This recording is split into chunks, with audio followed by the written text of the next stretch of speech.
Welcome to Penrose Learning, where we make understanding easy.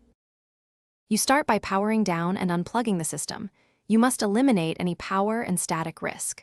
Once done, remove the case side and take the GPU out, laying it on foam or an anti-static mat so it won't scratch.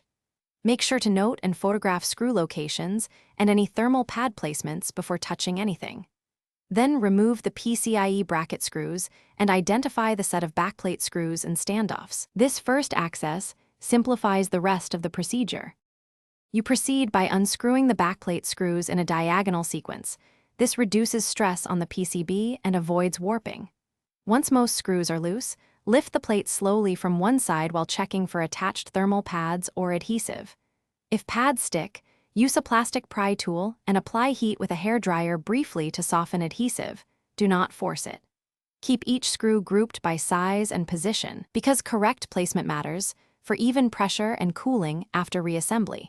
You finish by fully separating the backplate, inspecting the PCB for lifted traces, solder joints, or leftover adhesive.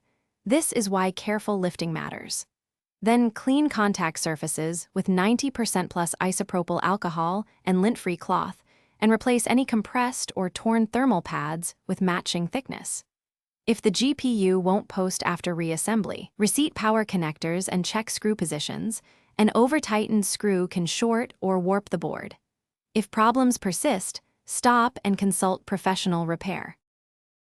Thanks for watching. If this was helpful, leave a like and consider subscribing. See you next time.